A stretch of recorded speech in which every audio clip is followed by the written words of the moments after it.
Iz ljubljanskega studia 136, to so Vesti na vesti. V zadnjo oddajo Hribar na RTV Slovenija je vodstvo zopet poseglo s cenzuro. Hribar je namreč svojo gostjo, predsednico NSI Ljudmilo Novak, vprašal, ali bi bil direktor TV Slovenija Jože Možina primeren predsednik njene stranke. Zato je urednik Peter Radovič tajnici ukazal, naj ta del enostavno izreže. In kaj si o tem misli Hribar? Čak, na nacionalki tajnice to režejo, ali kaj pa montirajo? Ja, tudi če je treba, ne? Kakor Možina reče. Možina.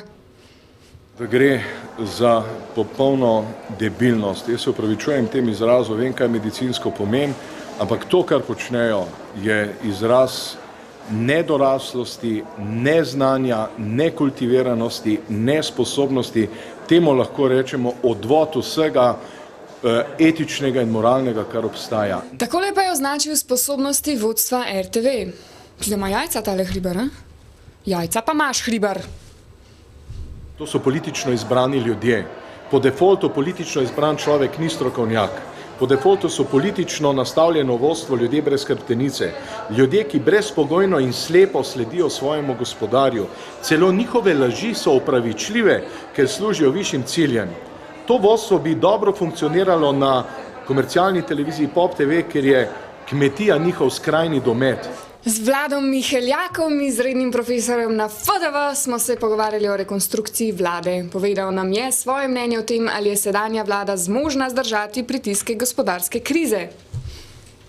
Bolj je problem to, kako delovanje vlade kot celote. Če se nekaj odloči, mora imeti korajžo, mora imeti samozavest, da to počne. To je problem, da nekako bega, da se ne odloči ne za eno in ne za drugo, napoveduje ukrepe in potem smo čakali tiste ukrepe, preden jih potem neke na pol izdelane ukrepe izdala in tako naprej, blazno dolgo. Samozavest je ključni problem te vlade. V bistvu hotel reči, ali Miheljak, da vlada nima jajc. Aj hotel to reči? Po moje, ja. Hribar je za premijeja! Hribar je rabte vlada. On ima ful jajc, ne? Še en mu izrastu dodaten. Ma jih več, več kot dva. Poslanca SD Julijana Bizjak-Mlakar in Andrej Magajna sta opozorila na problematiko neizplačevanja prispevkov delavcem, na vlado pa naslovila pobudo za ureditev vprašanja.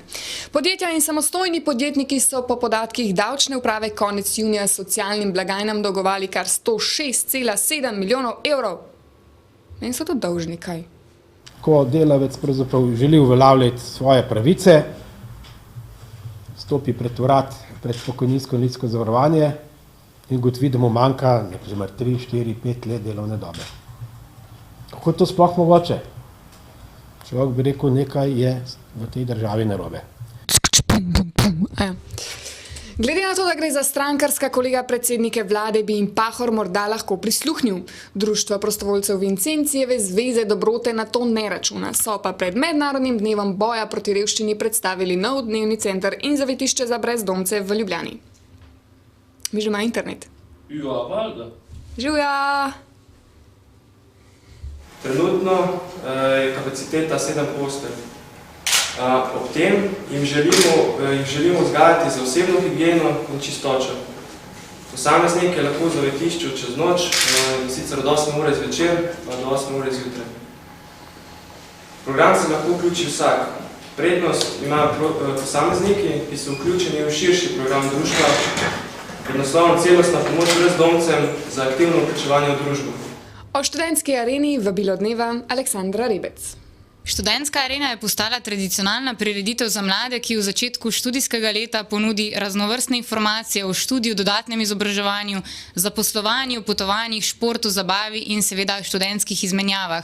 Tudi letos je njena rdeča nit izobraževanje, v okviru katerega se bo zvrstilo nekaj manj kot 100 predavanj, delavnic in okroglih miz z medijsko prepoznavnimi obrazi. Mladi lahko na študentskem trgu rišejo, slikajo, ustvarjajo iz gline in izdelujejo različne modne dodatke. Kulturni oder gosti stand-up komedijo, plesalce portoriške salse, flamenka, swinga, hip-hopa in irskih plesov, umetnike ličenja in frizerske mojstre. Na ploščadi lahko obiskovalci vsak dan kukajo skozi teleskop in odkrivajo dogajanje na soncu, preizkušajo kolesarske spretnosti na adrenalinski skakalnici, se pomerijo v paintballu in spoznavajo delo policije. V športni dvorani bo mogoče plesati na delavnicah salse, flamenka, swinga, capoeire, tanga in se pomeriti tudi v nekoliko manj znanih športih, kot so speedminton, skajk in bosabol. Danes pa poteka tudi turnir v namiznem nogometu. V Arenini galeriji sta na ogled dve razstavi, in sicer razstava oblačil Kontrast in pa razstava fotografij 10 finalistov natečaja Študentsko oko. Potujoča razstava Od zemlje do vesolja pa postavlja na ogled najlepše astronomske fotografije na netradicionalnih krajih, posnete z največjimi profesionalnimi teleskopi na Zemlji in v vesolju. Študentska arena bo svoj 10. rojstni dan obeležila s prav posebno rojstnodnevno zabavo v Bakus centru. Na svoj žur, ki bo v četrtek 15. oktobra ob 21. je povabila 3 atraktivne DJ-ke Urban Divas, Trixie, Miss Solfi in Manatejo, ki bodo mlade zabavale pozno v noč. Ogledati si bo pa mogoče tudi modno revijo Kristine Lovko, plesni in pevski šov z Bastovci, se posladkati s torto Velikanko in pa podelili bomo tudi številne nagrade.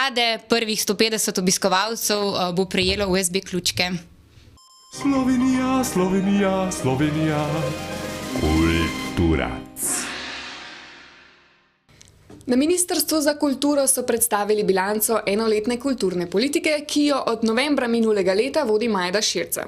Kot je povedal državni sekretar na ministrstvu Stojan Pelko, nihče v enem letu še ni naredil gimnazije, so pa z enoletnimi dosežki vsekakor zadovoljni. Še posebej pa so ponosni na odprti dialog in proračun. Med drugim niso pozabili na Metelkovo. Lepo od vas, lepo, da niste pozabili, no? Metelkova 6 naj bi nastala končno neko novo kulturno središče, zaključeno, Dunajčani bi rekli temu kulturbecirk. Mi pravimo, da je potrebno dati življenje temu srcu bodočega kulturnega dogajanja.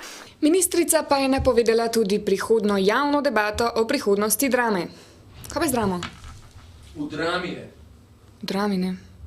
Ta drama, te drame, no?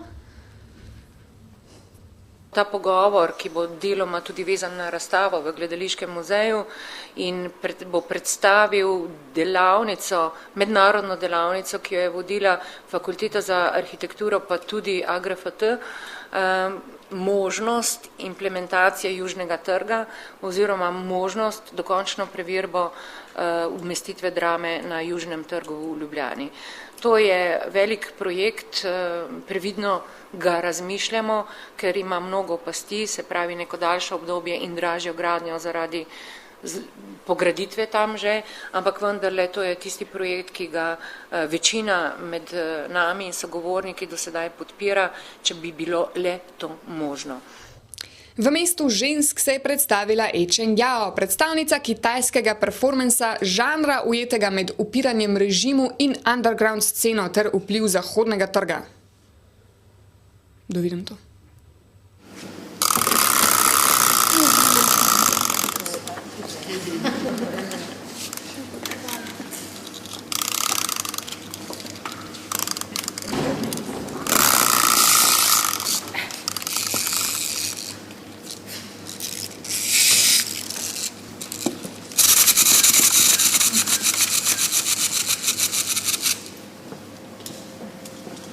A to je art ali kaj?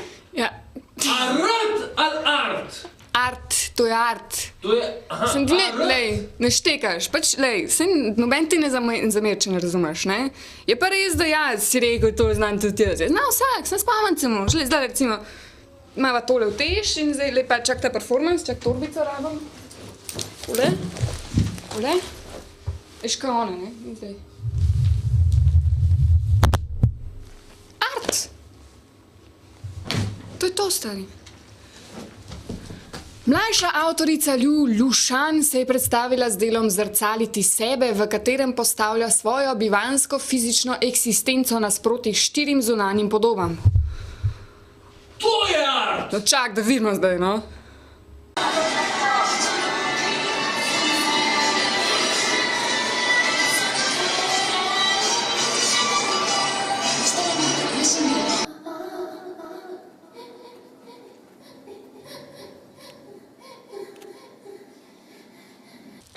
art, a? Seveda je! So joške v igri, to pa ful, to ti je pa čist hud art, a? Si kar, katarza, čist hudo, ali kaj. Zvidela kukor rdeča rata, ki se zgra. To znaš tudi ti, Jan, no, lej. Če ne bova vadila, ampak jaz mislim, da tudi ti to zmoreš, no. Ja, še vreme. Še vreme, politične ohladitve so prinesle mrtve golobe, enega smo opazili pred parlamentom, minister Grega pa nič. Iz Ljubljanskega studia 136, to so bile vesti na vesti. No, vidite, da veš.